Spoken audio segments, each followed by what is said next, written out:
Step 2 of 8 of the 3x3x3 Rubik's Cube. If you don't understand how I did step 1, which was forming the yellow daisy, watch the previous video in this playlist. There's also a link down below. So what we're gonna do now is we're gonna match the centers that are bordering the white edges with their corresponding colors. So right here, we have this one already matched.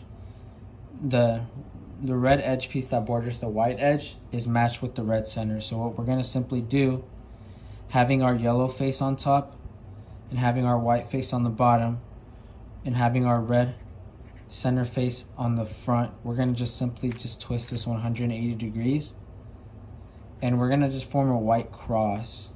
But now we have to do that with the other 3 edges. Notice how this green and white edge is already paired with its corresponding center. So we're gonna go ahead and do the same thing, 180 degrees. And now we have half of the cross. But now this blue and white edge is not paired with its corresponding blue center. So we're gonna go ahead and twist the cube until we connect it with the blue center, which is right here. And we simply do the exact same thing. Now this piece right here, note, it does not matter. It does not have any influence on this step. What does matter is that the top is that the blue piece bordering the white edge is matched with its corresponding center. This is just like a bonus, but it's not necessary. So now we flip 180 degrees. We look at our white cross and it's 3/4 completed. So now we do the same thing with the remaining white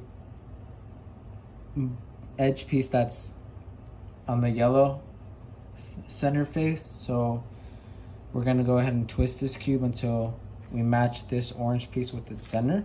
And right here it matches. So what we're gonna do now is the same thing, 180 degree twist. And now we have the white cross. So now we've done step 2 of the 3x3x3 Rubik's Cube. If you don't understand cube notation, I have a video on that. If you don't understand the difference between the edges and the corners and how to make a face, I highly recommend it, especially for beginners, because I think knowing how to make a face makes solving the cube a lot faster. Anyways, like and subscribe if you saw any value. Thank you so much. And then if you see value, if you want to keep learning, keep watching the videos. Ciao.